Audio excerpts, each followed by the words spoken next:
মালদ্বীপে একটা coffee shop বন্ধ করে দিয়েছে ইমিগ্রেশন পুলিশে। আর তিন বন্ধু হাসাহাসি করতেছে, ঠিক আছে তার কফি শপটা বন্ধ করে দিছে, ভালো হয়েছে। তো দেখেন, কেউর সর্বনাশ, কেউর বাদর মাস।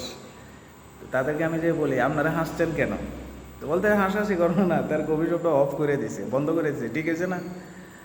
বেচারা 10-12 লাখ টাকা বাংলাদেশের থেকে 10-12 লাখ টাকা খরচা করে এখানে একটা কফি শপ দিছে।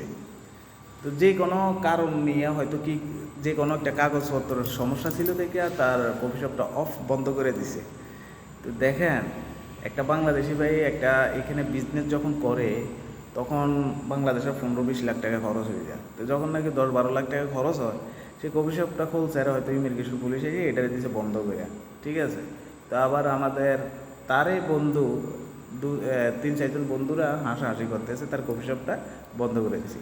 তো এর জন্য বলি ভাই, ওই কাজটা যদি আপনার সাথে হইতো তাহলে কি করতেন?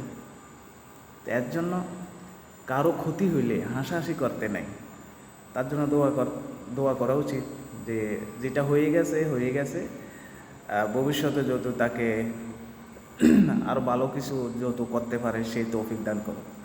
আর যা হোক, আমরা কেউর ক্ষতি দেখলে, কেউর সর্বনাশ হইলে, কেউর কোনো সমস্যা হইলে, তাহলে আমরা আলগার থেকে হাসাহাসিটা করবো না, এটা কিন্তু ঠিক না। তো আশা করি বুঝতে পারছেন। তো সকলকে সঠিক বুঝ দান করার জন্য তৌফিক দান করো, আমিন। আসসালামু আলাইকুম।